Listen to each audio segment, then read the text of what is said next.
मित्रों, लिखावट के इस ऑनलाइन एकल कविता पाठ की सीरीज में आज हमारे साथ प्रोफेसर जितेंद्र श्रीवास्तव जुड़े हैं और अपनी कविताओं का पाठ करेंगे।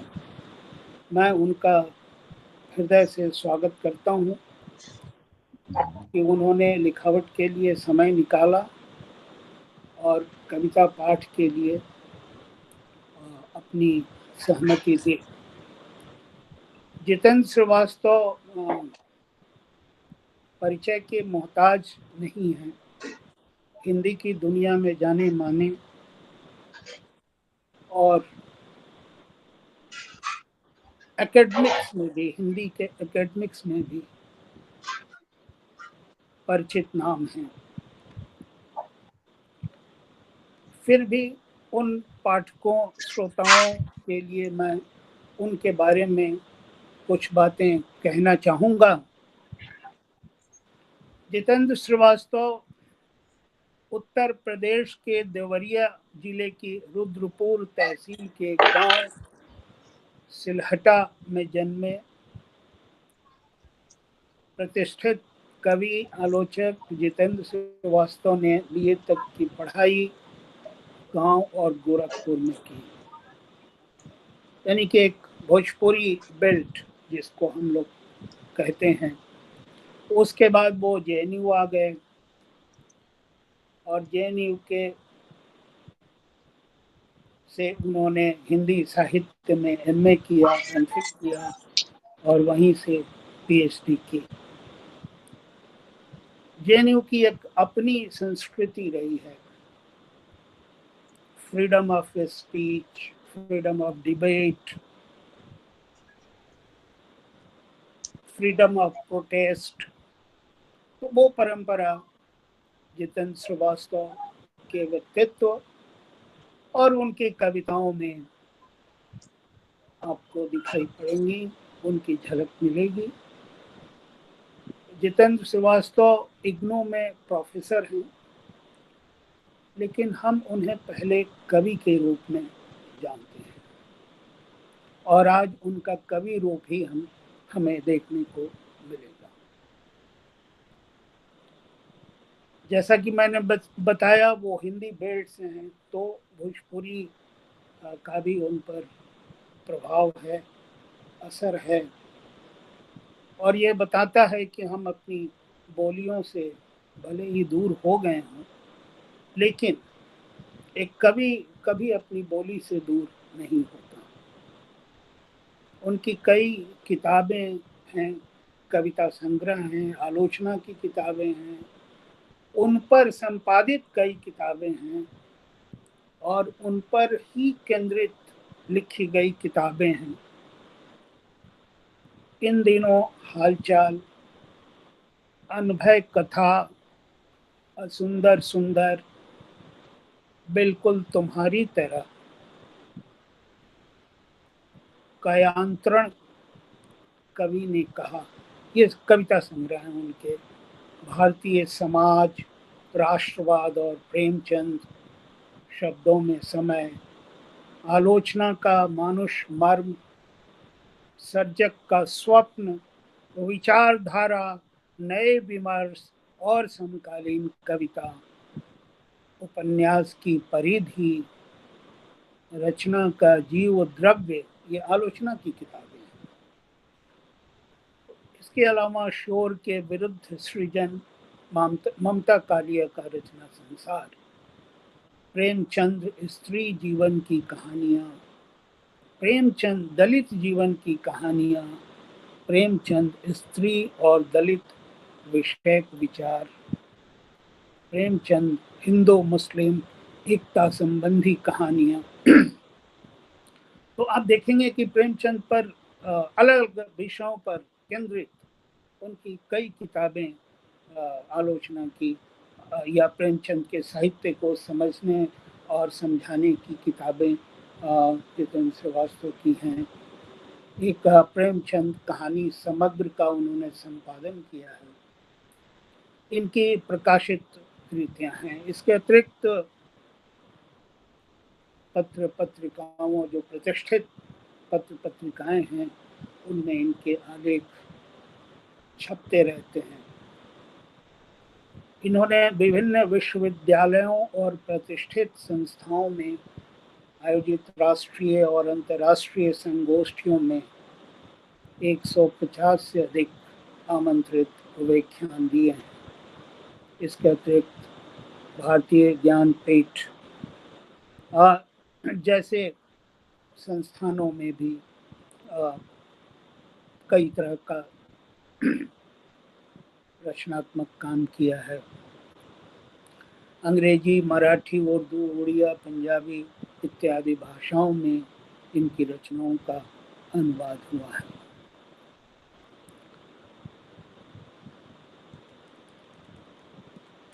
जितेंद्र श्रीवास्तव को प्रतिष्ठित युवा कविता पुरस्कार, जिसको हम लोग भारत भूषण अग्रवाल सम्मान से जानते हैं, उससे सम्मानित हैं। आलोचना के लिए प्रतिष्ठित देवी शंकर अवस्थी सम्मान,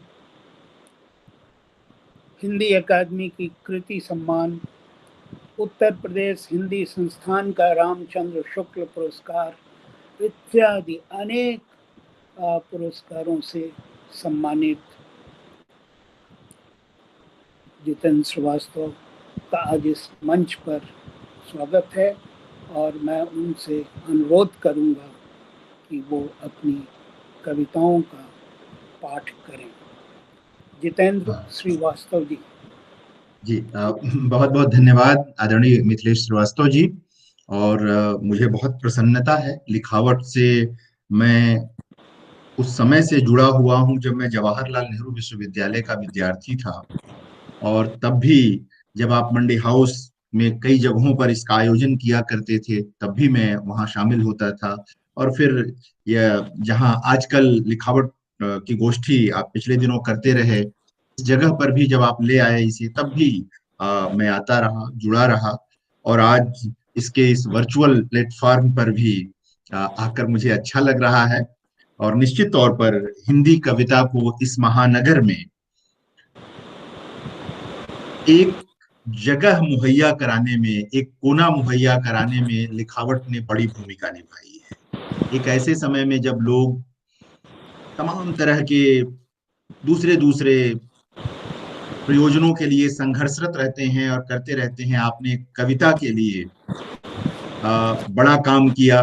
कविता को ही केंद्र में रखा, कवियों को बुलाया, सिर्फ दिल्ली के नहीं, दिल्ली से बाहर जो हिंदी कविता लिख रहे लोग हैं अलग अलग प्रांतों में, आपने, लिखावट ने उनको आमंत्रित किया दिल्ली में।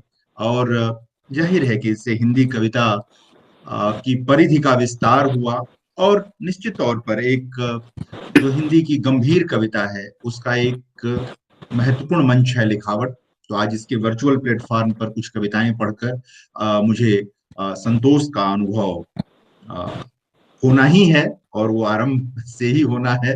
तो ये संतोष का विषय है। बहुत बहुत धन्यवाद। स्वागत है जी, बहुत धन्यवाद। मैं आज के लिए पहली कविता जो पढ़ रहा हूँ, ये कई मित्रों ने इस कविता को पहले भी संभव है सुना हो। ये पिछले वर्ष जो मेरा संग्रह राजकमल प्रकाशन से आया था, सूरज को अंगूठा नाम से, ये उसकी पहली ही कविता है। सपने अधूरी सवारी के विरुद्ध होते हैं। स्वप्न पालना हाथी पालना नहीं होता। जो शौक रखते हैं चमचों, दलालों और गुलामों का, कहे जाते हैं स्वप्नदर्शी सभाओं में, सपने उनके सिरहाने थूकने भी नहीं जाते। सपने उनके सिरहाने थूकने भी नहीं जाते। सृष्टि में मनुष्यों से अधिक हैं यातनाएं, यातनाओं से अधिक हैं सपने, सपनों से थोड़े ही कम हैं सपनों के सौदागर। सृष्टि में मनुष्यों से अधिक हैं यातनाएं, यातनाओं से अधिक हैं सपने, सपनों से थोड़े ही कम हैं सपनों के सौदागर। जो छोड़ देते हैं पीछा सपनों का ऐरे गहरे दबावों में, फिर लौटते नहीं सपने उन तक। सपनों को कमजोर कंधे और बार बार चुंधियाने वाली आंखें रास नहीं आती। उन्हें पसंद नहीं वे लोग जो ललक कर आते हैं उनके पास, फिर छुई मुई हो जाते हैं। सपने अधूरी सवारी के विरुद्ध होते हैं। सपने बहुत अधूरी सवारी के विरुद्ध होते हैं। एक अलग तरह की कविता का पाठ मैं करना चाहता हूं। इसे कम मंचों पर मैंने पढ़ा है, लेकिन ये अलग तरह की कविता है। और लिखावट के साथ जो लोग जुड़े हैं और जो लोग इस कविता मतलब इस मंच से कविताएं सुनते हैं, उनके लिए मैं इस कविता का पाठ कर सकता हूं। इसलिए मैं इस कविता का पाठ कर रहा हूं। तमकुही कोठी का मैदान। हम्म, तमकुही कोठी निशानी होती महज सामंतवाद की, तो निश्चित तौर पर मैं उसे याद नहीं करता। यदि वह महज आकांक्षा होती अतृप्त दिनों में अघाये दिनों की, तो यकीनन मैं उसे याद नहीं करता। मैं उसे इसलिए भी याद नहीं करना चाहता कि उसके खुले मैदान में खोई थी प्राणों सी प्यारी मेरी साइकिल, सन 1989 की एक हंगामेदार राजनीतिक सभा में। लेकिन मैं उस सभा को नहीं भूलना चाहता। लेकिन मैं उस सभा को नहीं भूलना चाहता। मैं उस जैसी तमाम सभाओं को नहीं भूलना चाहता, जिनमें एक साथ खड़े हो सकते थे हजारों पैर, जुड़ सकते थे हजारों कंधे, एक साथ निकल सकती थीं हजारों आवाजें, बदल सकती थीं सरकारें, कुछ हद तक ही सही पस्त हो सकते थे निजामों के मंसूबे। मैं जिस तरह नहीं भूल सकता अपना शहर, उसी तरह नहीं भूल सकता तमकुही कोठी का मैदान। जिस तरह मैं नहीं भूल सकता अपना शहर, उसी तरह नहीं भूल सकता तमकुही कोठी का मैदान।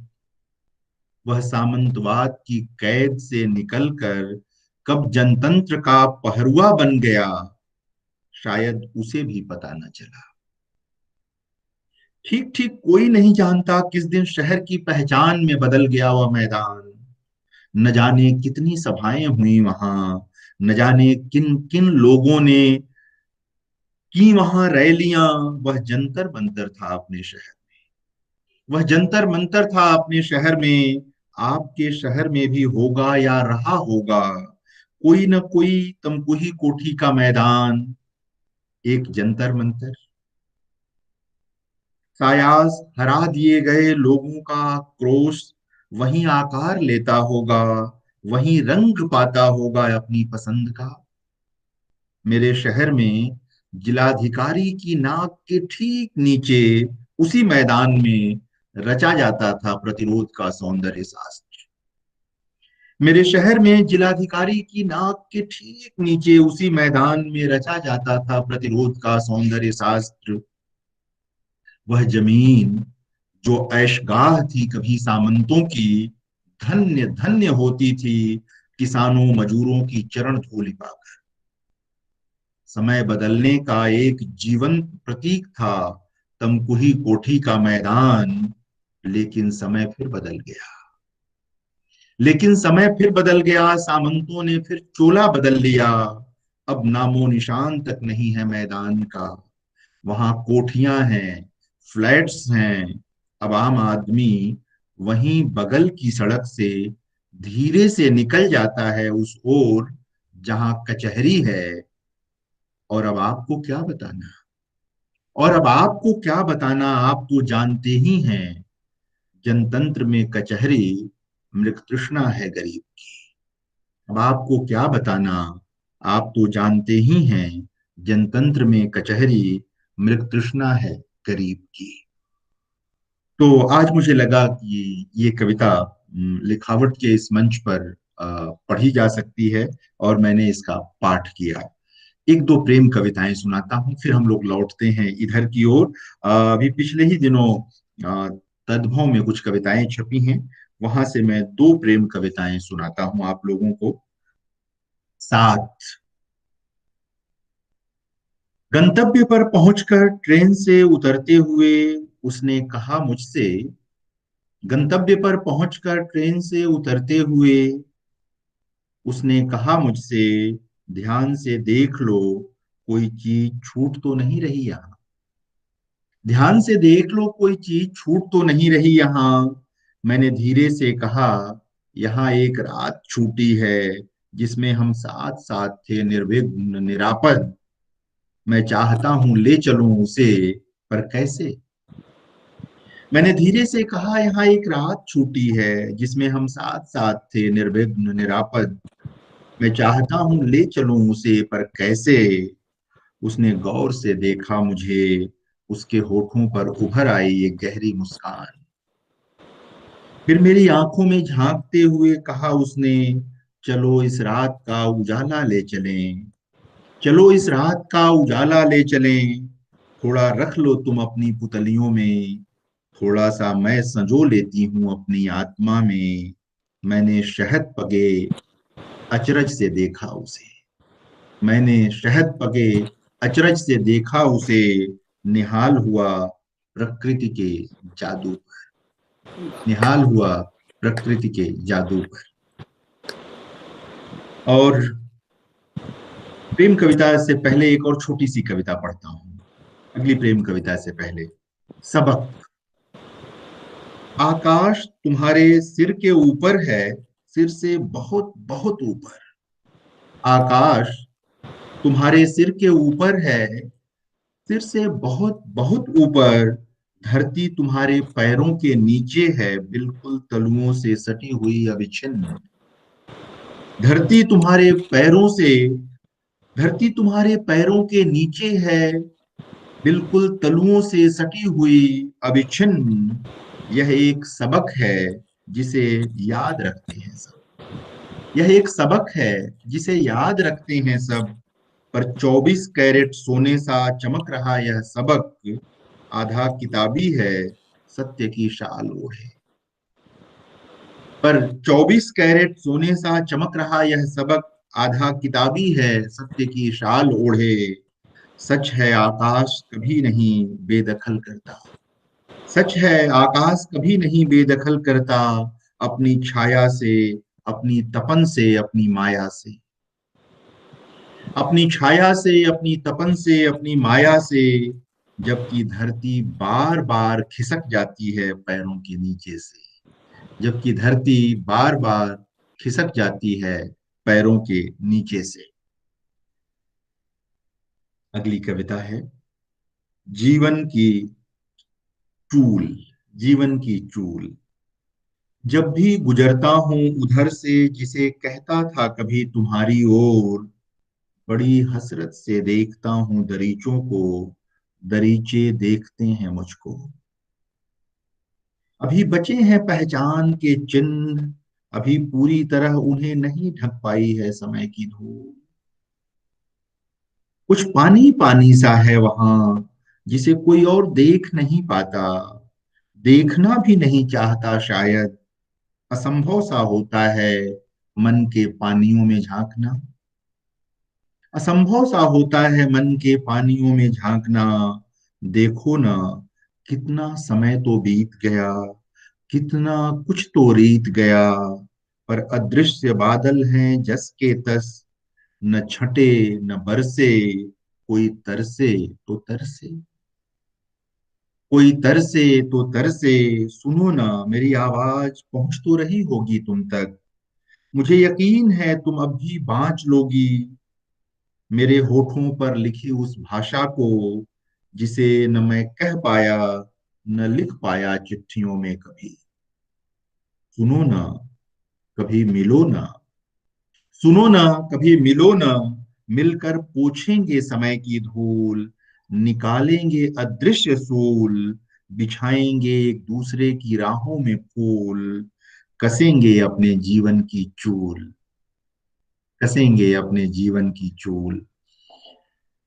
तो ये था। एक और कविता पढ़ता हूँ पिछले संग्रह कायांतरण से। और आज चर्चा हो रही थी आदरणीय मिथिलेश जी से, तो उन्होंने मंगलेश डबराल जी का जिक्र किया, जो नहीं रहे पिछले दिनों कोरोना की इस महामारी में, हमारी भाषा के एक बड़े कवि। और हम सब लोगों को बहुत प्रेम करने वाले, उन्हें मेरी एक कविता बहुत पसंद थी।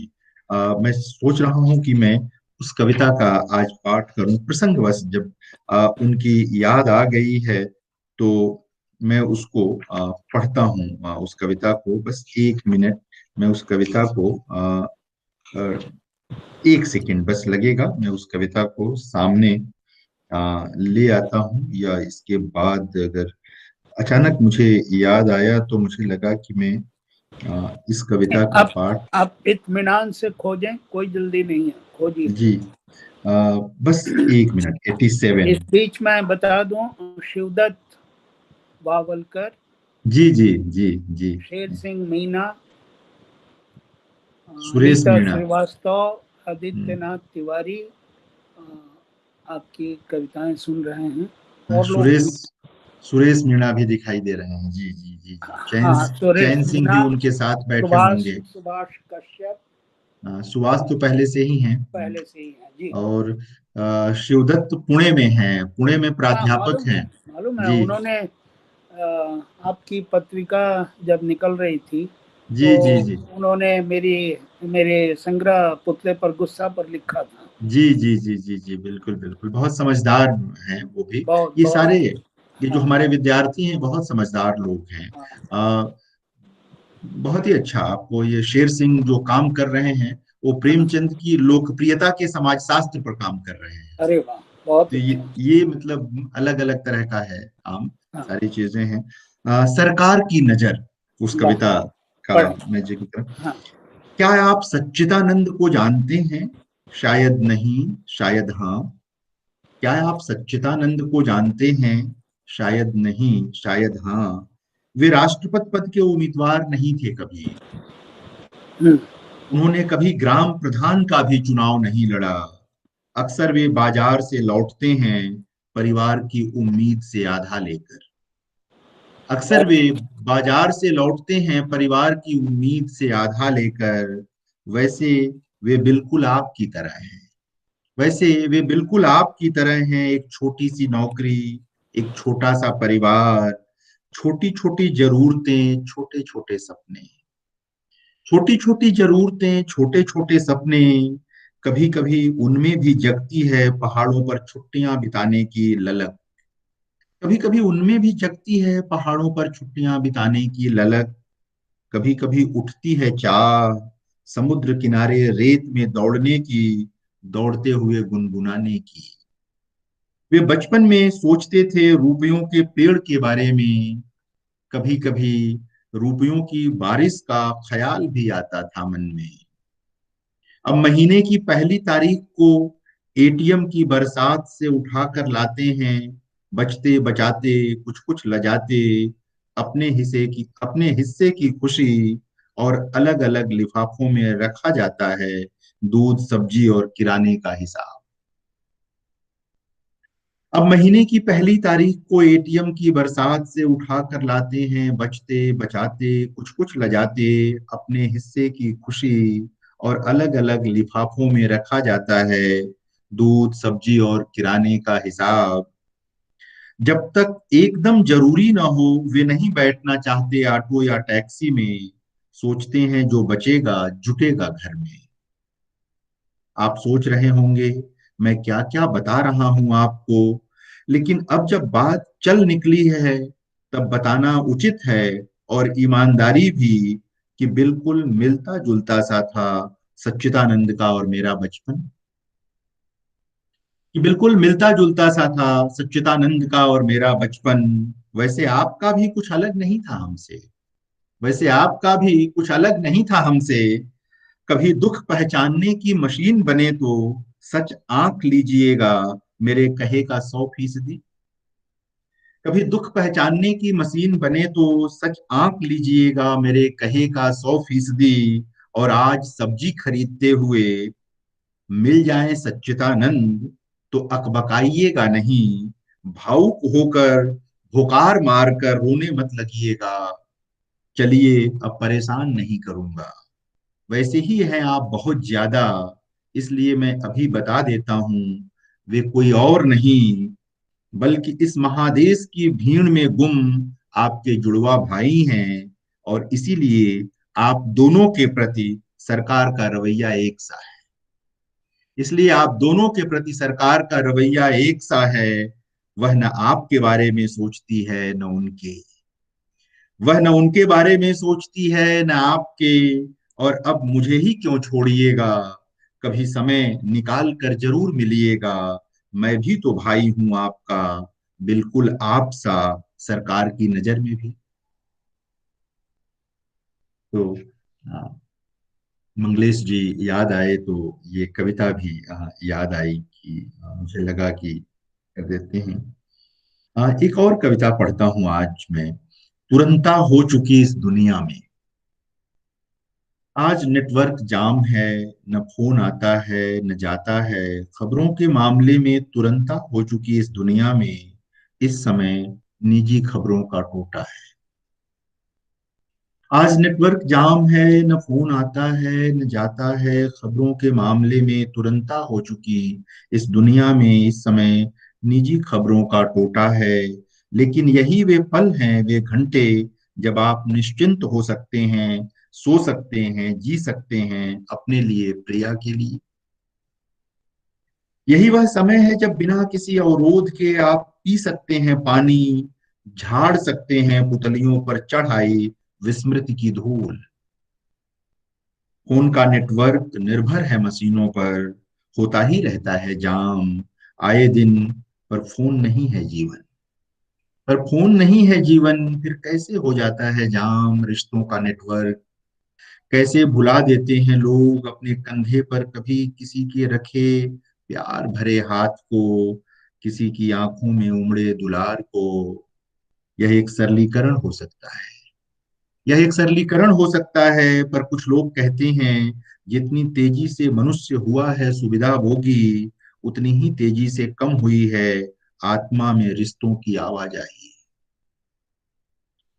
कुछ और लोग हैं जो सही ठहराते हैं सही गलत हर बदलाव को, और अमेरिका की ओर मुंह करके झुकते हैं कमर तक। लेकिन अमेरिकावादी नहीं है पूरी दुनिया। इस दुनिया में बहुत से युवा हैं अभी अबोध, जिन्हें होना ही है सुबोध। वे तय करेंगे अपना सच, अपना रास्ता। वे आंखें मूंद कर नहीं स्वीकार करेंगे कुछ भी। देखिए, अभी सूखी नहीं है उम्मीद की नदी, अभी बाकी हैं बहुत से लोगों में प्रतिरोध जैसी आदतें। अभी लोग इतने विवेक शून्य नहीं हुए हैं कि जान न सकें कि तमाम शक्ति के बावजूद अंतिम सत्य नहीं है अमेरिका। अमेरिका पर भारी पड़ेगी मनुष्यता की जिजीविसा।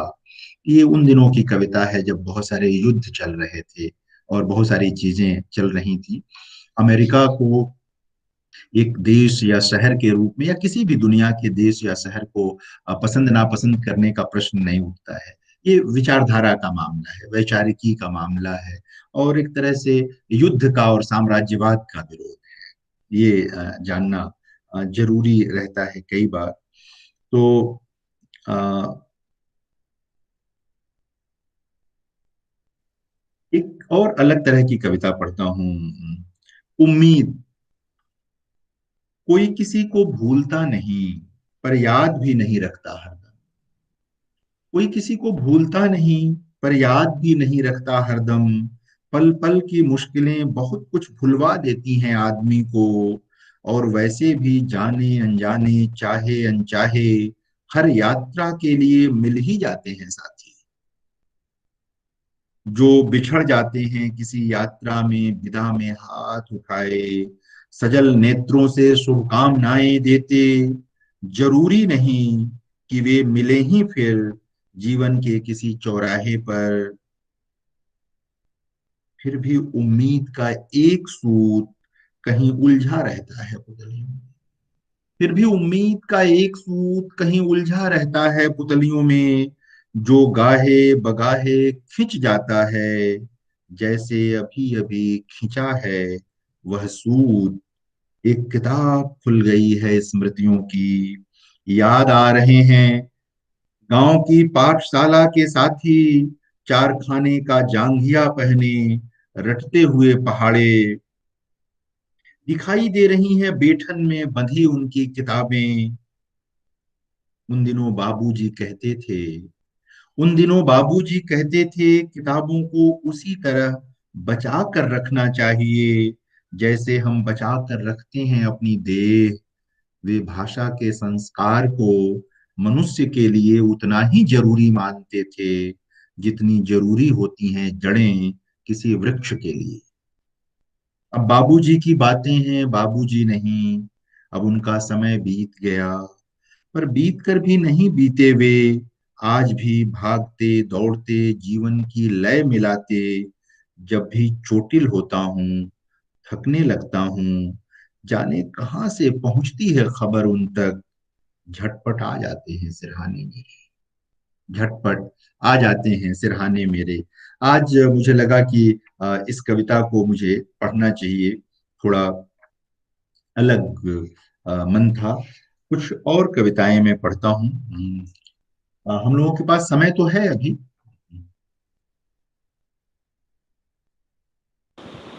हाँ, समय है। जी जी जी जी जी जी जी देखिए अभी 8:32 हो रहा है, जी जी आप 9 बजे तक पढ़ सकते हैं। जी जी जी जी जी जी जी अच्छा, मैं अपने आप को मैं इधर से माइक बंद कर देता हूँ, ठीक है। तो आप ये ना समझेंगे कि मैं सुन नहीं रहा हूँ। नहीं नहीं नहीं नहीं नहीं नहीं, वो सब रहेगा। लोगों ने अपना अपना माइक बंद किया है ताकि जी जी जी नॉइज जी ना आए।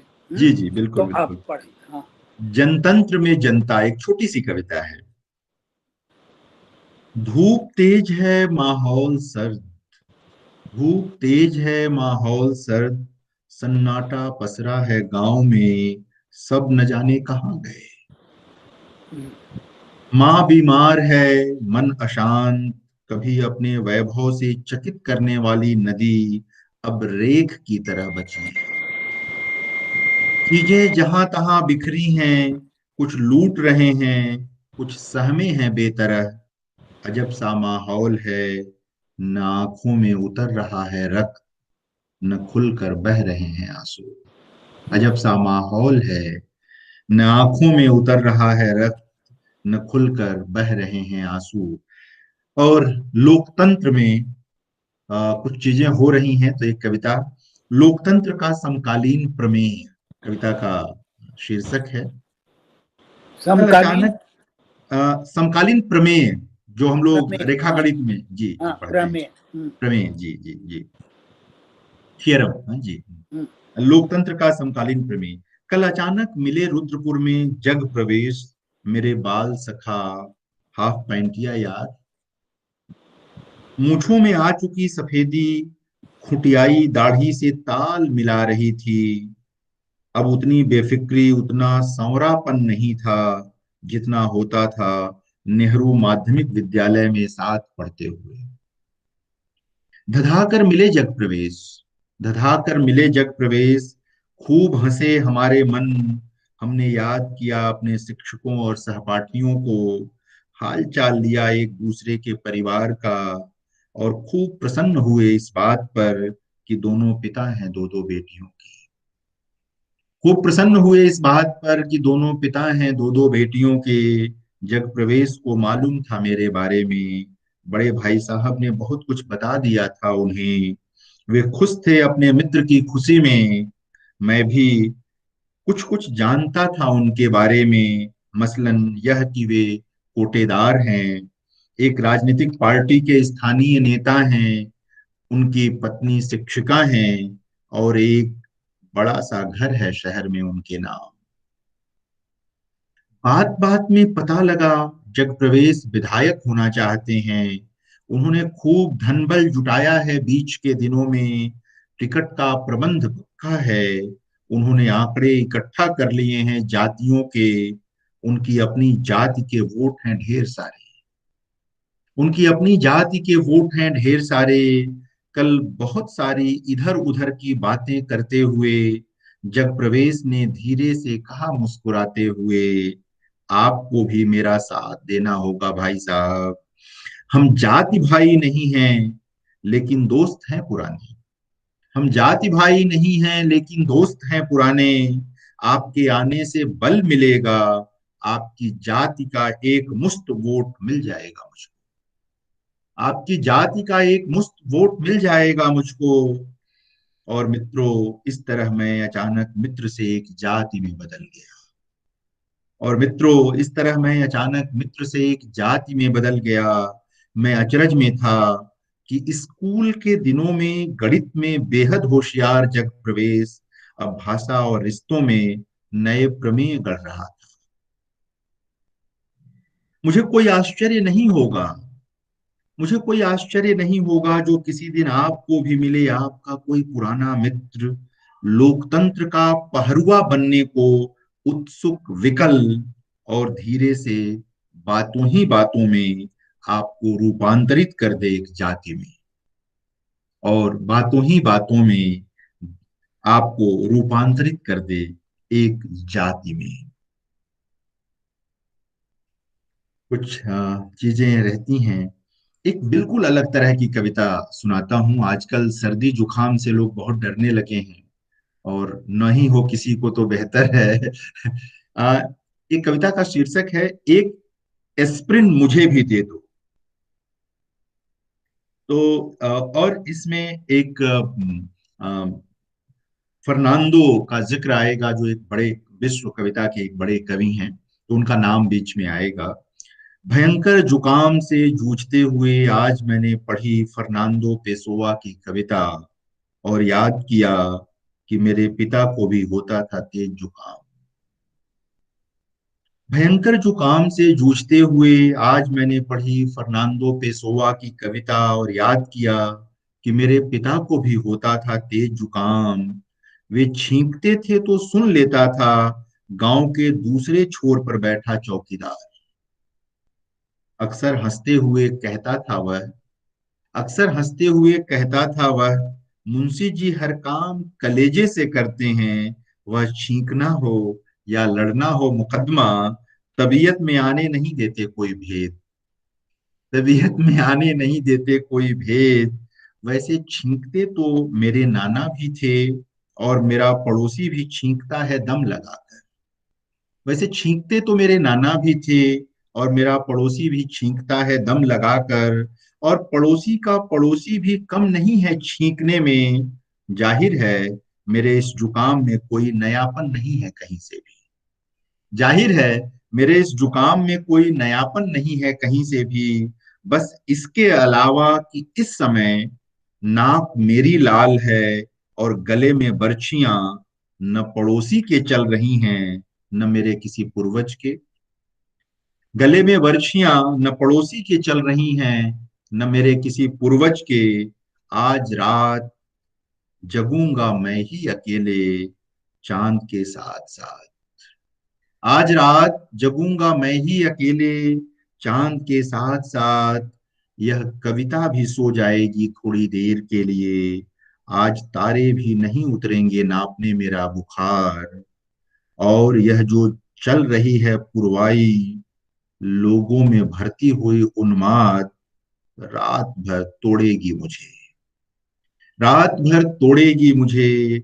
मेरे एक करवट बबूल है दूसरे करवट भटकोइया, मेरे एक करवट बबूल है दूसरे करवट भटकोइया।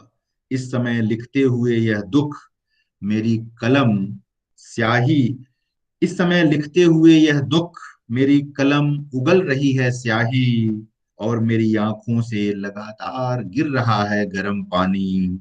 ओ फर्नांडो, एक एस्प्रिन मुझे भी दे दो, ओ फर्नांडो, एक एस्प्रिन मुझे भी दे दो। तो ये कविता है, और ये कविता मुझे बहुत प्रिय है। सुनाता हूं मैं। सूरज को अंगूठा, जिस कविता के नाम पर इस संग्रह का नाम ही रखा गया। कुछ रास्ते पराजय के दिनों की याद दिलाते हैं, कुछ संशय भरे दिनों की, कुछ रास्ते पराजय के दिनों की याद दिलाते हैं, कुछ संशय भरे दिनों की। एक दिन किसी रास्ते पर चलते हुए अचानक याद आता है वह सहयात्री जो अंधेरे में चमका था जुगनू की तरह, जो अंधेरे में चमका था जुगनू की तरह, जब रास्ते याद आते हैं वे बसें भी याद आती हैं, जो परियों की तरह ले गईं स्वप्न की दिशा में। जो परियों की तरह ले गईं स्वप्न की दिशा में, जिन्होंने खूब सहे हमारी नींद के झटके, पर कभी की नहीं कोई शिकायत। उन्होंने हमारा दुख सहा सगी बहनों की तरह। उन्होंने हमारा दुख सहा सगी बहनों की तरह, और दौड़ी जहां तक संभव हुआ हमारे सुख की प्रत्याशा में।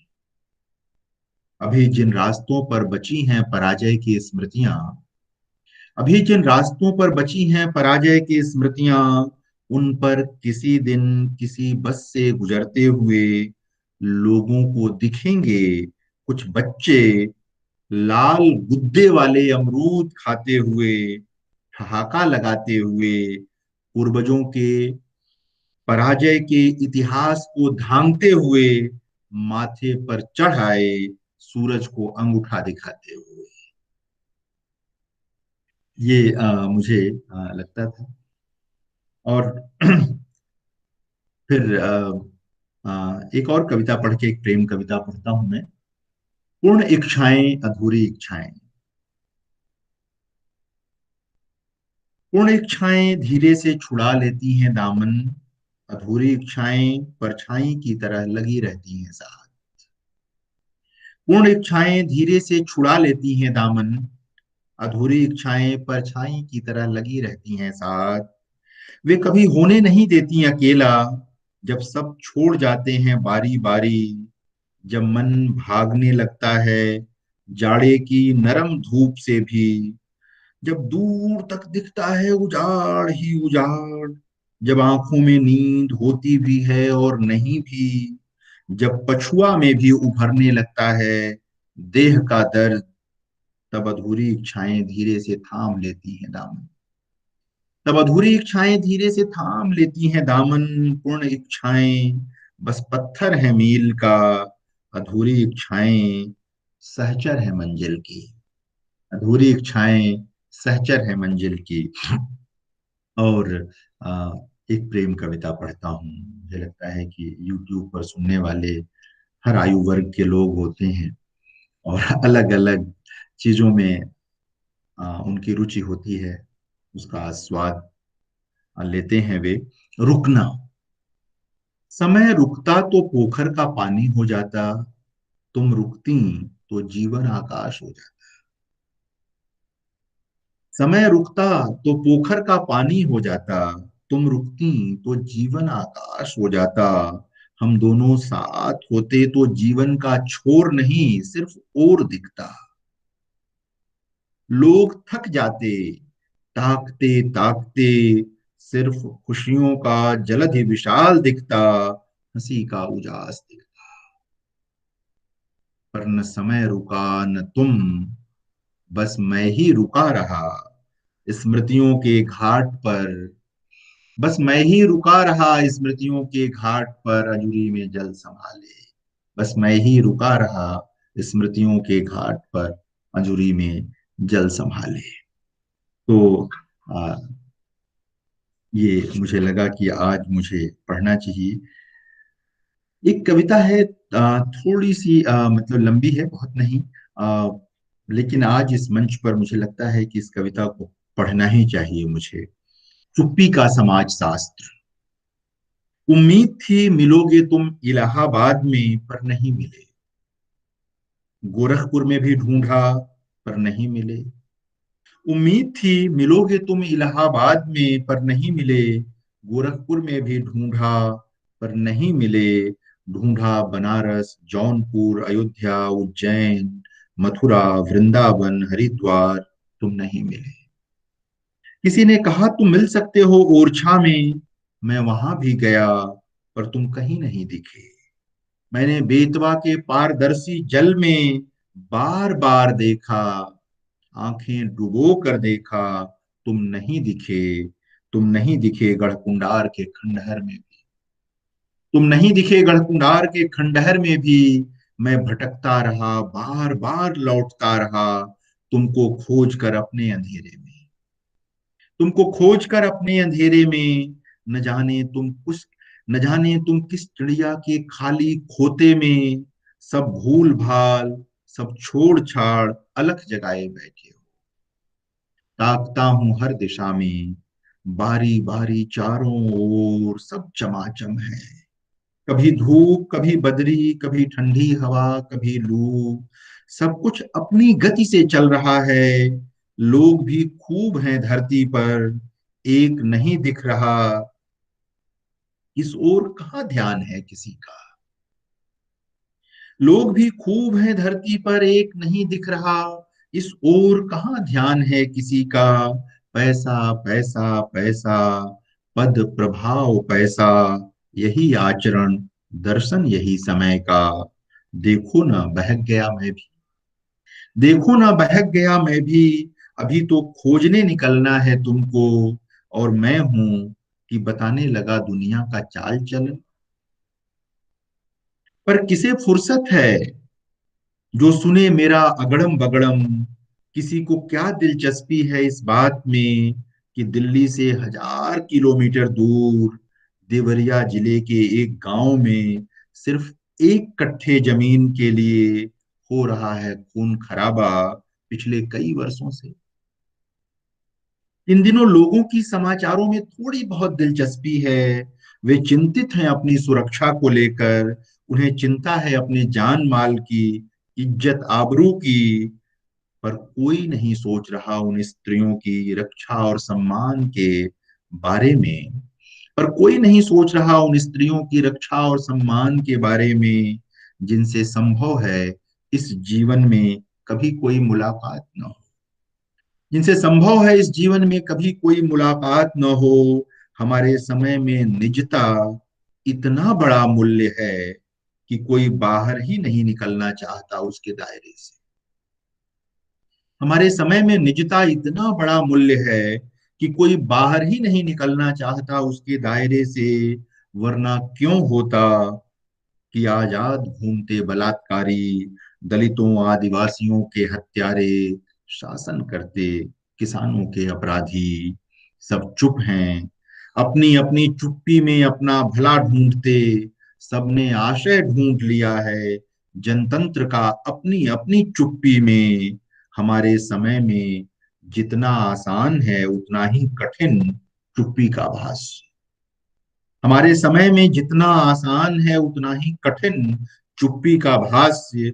बहुत तेजी से बदल रहा है परिदृश्य, बहुत तेजी से बदल रहे हैं निहितार्थ। वह दिन दूर नहीं जब चुप्पी स्वीकृत हो जाएगी एक धर्मनिरपेक्ष धार्मिक आचरण में।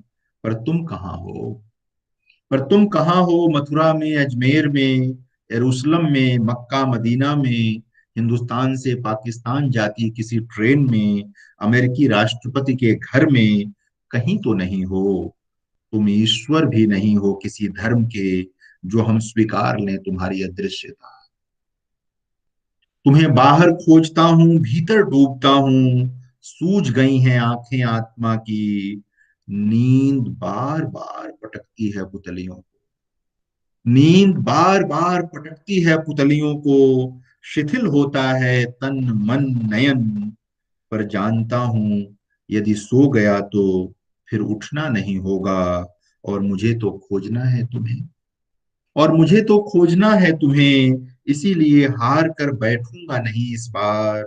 नहीं होने दूंगा तिरोहित अपनी उम्मीद को। मैं जानता हूं, खूब अच्छी तरह जानता हूं, एक दिन मिलोगे तुम, जरूर मिलोगे। तुम्हारे बिना होना बिन पुतलियों की आंख होना है, तुम्हारे बिन होना बिन पुतलियों की आंख होना है। तो मुझे लगता है कि आज बहुत अच्छा दिन रहा, बहुत एक और कविता पढ़ें आप। एक कविता और पढ़ें, अच्छा। हाँ। एक कविता और मैं पढ़ता हूँ कि आ, ये बेटियों पर मेरा एक पूरा संग्रह ही है। आ, तो उसमें से एक कविता मैं पढ़ता हूँ। ओ मेरी बेटियों याद रखना, हम्म। आओ बैठो मेरी गोदी में, झूलो मेरी बाहों में ओ मेरी बेटियों, तुम लोगों के आने के बाद शायद मनुष्य होने लगा हूं, तुम लोगों की हंसी में हंसने लगा हूं। आओ बैठो मेरी गोदी में, झूलो मेरी बाहों में ओ मेरी बेटियों, तुम लोगों के आने के बाद शायद मनुष्य होने लगा हूं, तुम लोगों की हंसी में हंसने लगा हूं। तुम लोग नहीं जानती, तुम लोगों की जिह्वा पर विराजती पवित्रता और होठों की हंसी हमारे जीवन में, हमारे समय में जीवन की आशा है।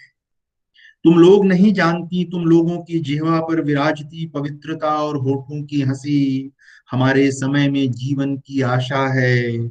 उम्र की तिजहरी में यदि घेरने लगे उदासी चारों ओर से, उम्र की तिजहरी में यदि घेरने लगे उदासी चारों ओर से, तब भी कोशिश करना हंसते रहने की।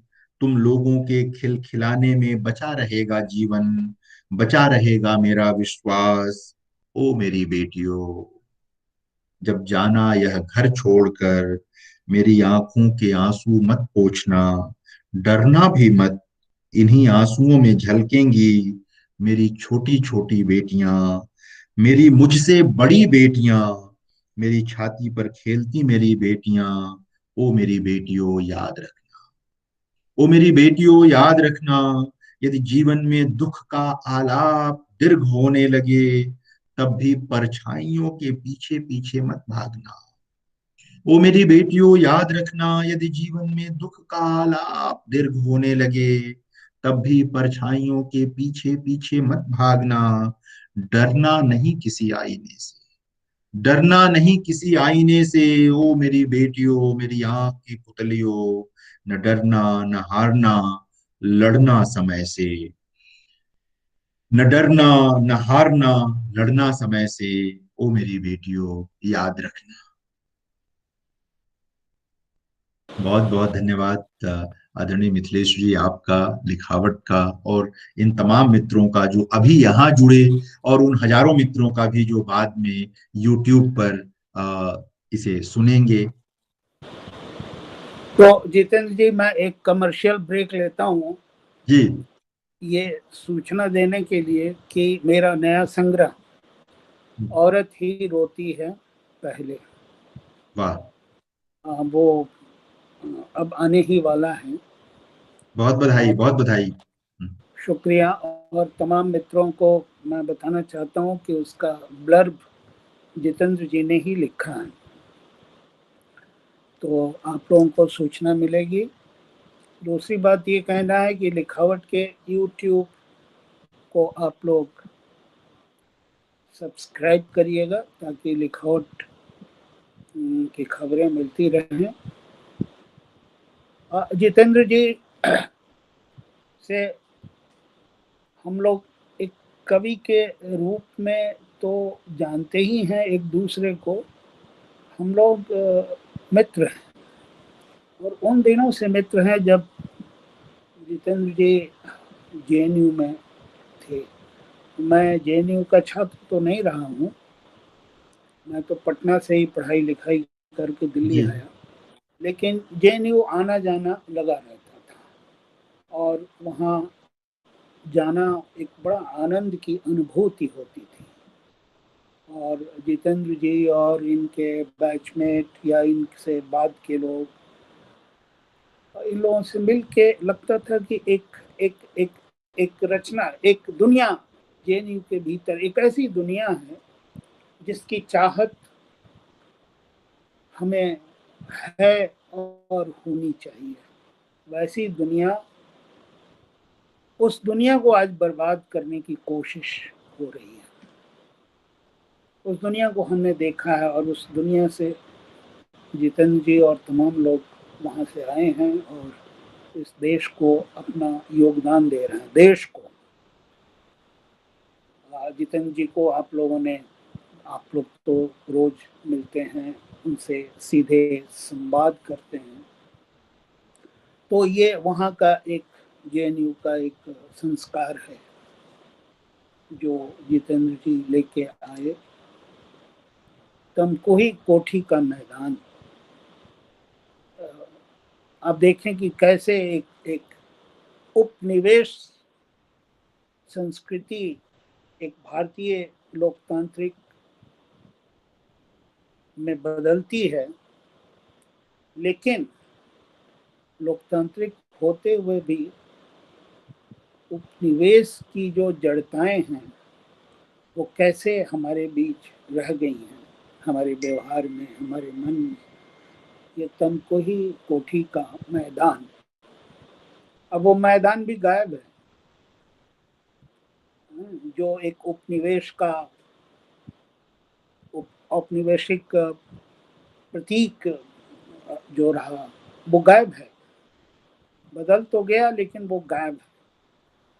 तो हमें निजात तो नहीं है, हमें शांति तो नहीं है जब हमारा फ्रीडम ऑफ स्पीच ही नहीं होगा, अगर फ्रीडम ऑफ लाइफ नहीं होगा, अपने बचे रहने के लिए जो जरूरी चीजें हैं अगर वही हमें नहीं मिले, हम उनसे महरूम कर दिए जाएं, तो फिर एक संकट की घड़ी है। और वो संकट जितेंद्र जी की कविताओं में शुरू से लेकर आखिर तक जितनी भी कविताएं आज हम लोगों ने सुनी वो संकट है।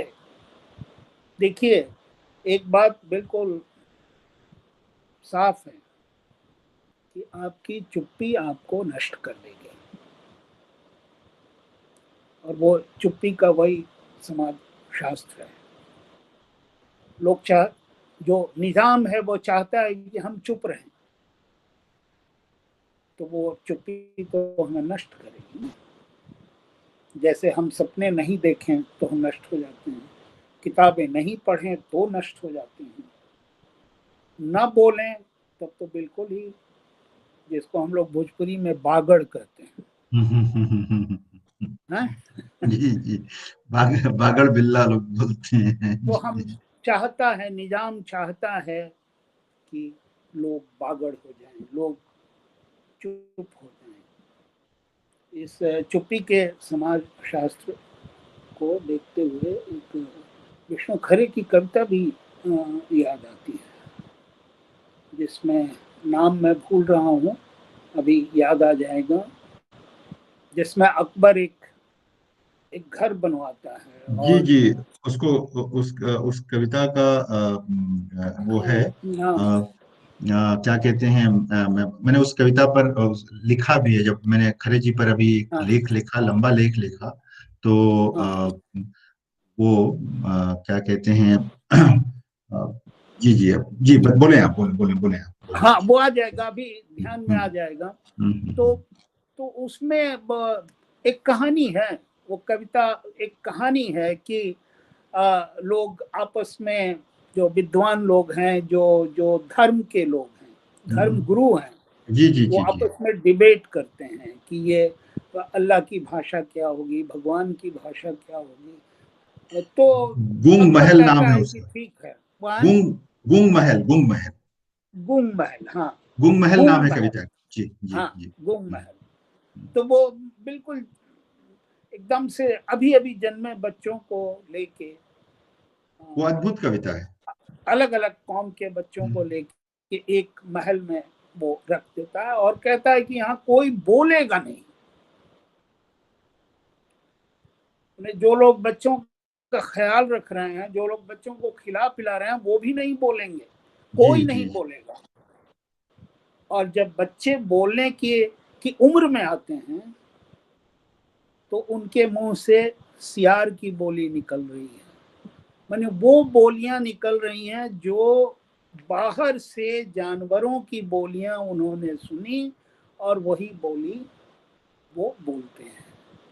और जब अकबर ने आके देखा, चलते हैं देखते हैं कि क्या हुआ बच्चों का। जी जी और जब जी। बच्चों को इस तरह से गूंगे होते हुए, बहरे होते हुए, पागल होते हुए अकबर ने देखा तो कहा कि तोड़ दो इस महल को और बच्चों को उनके माता पिताओं को लौटा दो। तो चुप्पी का समाज शास्त्र, देखिए हम लोग तो, अब हम लोग सचेत हो गए हैं अपनी अपनी बेटियों की परवरिश में कोशिश करते हैं कि बेटियां समर्थ हों, लेकिन मैं तो मानता हूँ, और जो कि जितेंद्र जी की कविता है, कि अंत में बेटियां ही काम आती हैं। बेटियों ने पता नहीं, वो प्रकृति ही उनको ये चीज देती है। जितना माँ बाप का ध्यान बेटियां रखती हैं, इस समाज का बिल्कुल ध्यान बेटियां रखती हैं, कोई नहीं रखता है। तो मुझे लगता है कि आज हमने जितेंद्र जी की कविताएं सुनी। थोड़ी देर के बाद ये YouTube पर आ जाएगा, आप लोग वहां भी सुने। आप लोग अपने व्हाट्सएप ग्रुप में भी इस वीडियो को डाल दें। लिखावट के YouTube, लिखावट दिल्ली को आप लोग सब्सक्राइब करें, लाइक करें। अभी कई लोगों ने कमेंट्स भी जितेंद्र जी लिखे हैं, जी जी जी वो भी मैं उसमें डाल दूंगा। जी जी जी जी जी हैं? ये शिवदत्त ने लिखा है, और भी कमेंट्स लोगों ने, आपको भी दिखाई दे रहा होगा। तो आज ये कविता पाठ अब हम लोग यही समाप्त करते हैं, और प्रोफेसर जितेंद्र श्रीवास्तव को लिखावट की ओर से बहुत शुक्रिया अदा करते हैं कि आप आए। और हमें ये कोशिश तो करनी ही है कि कविता बची रहे, बची ही बिल्कुल नहीं रहे, कविता लोगों तक जाए, जाए जाए जाए, बिल्कुल बिल्कुल बिल्कुल। लोगों तक जाए। क्योंकि मैंने पाया है कि लोगों को अगर कविता मिलती है तो लोग पढ़ते हैं, सुनते हैं, तो उन्हें हमें थोड़ा लोगों को के बीच कविता ले जाना होगा। और कविता तो आप समझ लीजिए सरकारों के लिए बहुत खतरनाक वेपन है। बिल्कुल बिल्कुल बिल्कुल, उनको रास सरकारें नहीं है। बहुत डरती हैं। तो इन्हीं शब्दों के साथ मैं आप सबका धन्यवाद करता हूँ, और